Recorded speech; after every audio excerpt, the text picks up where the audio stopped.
آپ زیر کب آپ زیر کشتی پشتی است، آپ در کشتی ہلاکے کشتی است۔ کشتی پانی کے اوپر ہے تو حیات کا سبب بنے گی، نجات کی طرف لے جانے والی ہوگی، اور اگر پانی کشتی میں چلا گیا تو ہلاک کر دے گی۔ یہ دنیا اگر دور دور ہے، دل میں نہیں آئی، اللہ کی ہدایات کے ساتھ کمائی جا رہی ہے، خرچ کی جا رہی ہے، تو یہ پھر دنیا آخرت کے اعتبار سے نعمت بنے گی۔ اور اگر دل میں گھس گئی اور ایسی گھسی، نہ نماز یاد، نہ روزے یاد، یا حلال طریقے سے کمانا یاد، نہ جائز راہوں میں خرچ کرنا یاد، نہ اللہ اور اللہ کے رسول اور بندوں کے حقوق یاد، تو یہ دنیا دل میں گھس گئی دوستو، یہ ہلاک کر دے گی۔ لیکن جب اللہ کے قریب اور اللہ کی ہدایات کے قریب ہوگا تو پھر اس کی مرضی کے مطابق جب چل رہا ہوگا، دونوں صورتوں میں اللہ راضی ہے دوستو تو کامیابی ہے۔ اللہ کے نیک بندے دوستو اس حال اور اس مقام پہ گزرے ہیں کہ ابن الفارض رحمہ اللہ تعالیٰ کی وفات ہو رہی ہے۔ بہت اللہ والے نیک شخص گزرے ہیں۔ ابن الفارض، فرض سے فارض، روح نکالنے والے فرشتے آئے۔ آپ کو حدیث مشہور معلوم ہے کہ دونوں طرف فرشتے آتے ہیں، جنتی بھی مبارک بھی اور بڑے گندے اللہ محفوظ فرمائے جہنمی فرشتے بھی۔ جب وہ شخص جنتی ہے تو جنتی فرشتے روح نکالنے آتے ہیں اور جنت کے مناظر دکھا دیتے ہیں۔ جب ابن الفارض رحمہ اللہ تعالیٰ کو روح نکالنے کے لیے فرشتے آئے اور 8 دروازے جنت کے کھول کے جنت کے مناظر دکھائے، آنکھیں بند کر دی، ناراض ہو گئے۔ یہ مقام کی بات ہے نا، کیا کہتے ہیں کہ یا رب العالمین، اگر میں نے تیری عبادت اس لیے کی تھی، تیری عبادت اس لیے کی تھی کہ مجھے یہ جنت ملے گی، یہ نہریں ملیں گی، تو پھر میں نے تو وقت ضائع کر دیا۔ میں نے اس لیے عبادت نہیں کی اور پوری زندگی تیری یاد میں کھپا دی ہے۔ اللہ پاک کی طرف سے فرشتے اور حاضر ہو گئے اور عرض کیا کہ اللہ رب العزت فرما رہے ہیں کہ ابن الفارض کیا چاہیے، کس لیے عبادت کی تھی؟ جنت پہ ناراض ہو گئے دیکھ کر۔ کہا اللہ رب العزت نیکیاں اس لیے کی ہیں، الدنیا سجن المؤمن، اس لیے بن کے رہا ہوں کہ تیرا اور تیرے حبیب کا دیدار ہو جائے، وہ چاہیے۔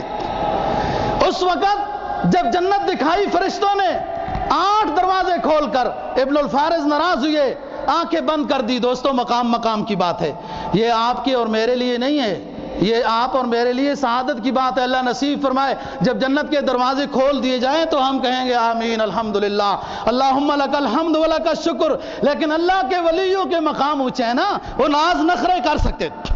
کہتے ہیں ان کان منزلی فی الحب عندکم، جب فرشتے آئے روح نکالنے کے لیے حالت نزع میں، یہ امام الاولیاء مصروف ہیں، روح نکالی جا رہی ہے، فرشتے حاضر ہو گئے، جنت کے مناظر سامنے دکھائی دیے جا رہے ہیں۔ یہ اللہ کا ولی دوستوں ناراض ہو گیا کہ میں نے اس لیے عبادت نہیں کی تھی۔ کہتے ہیں ان کان منزلتی فی الحب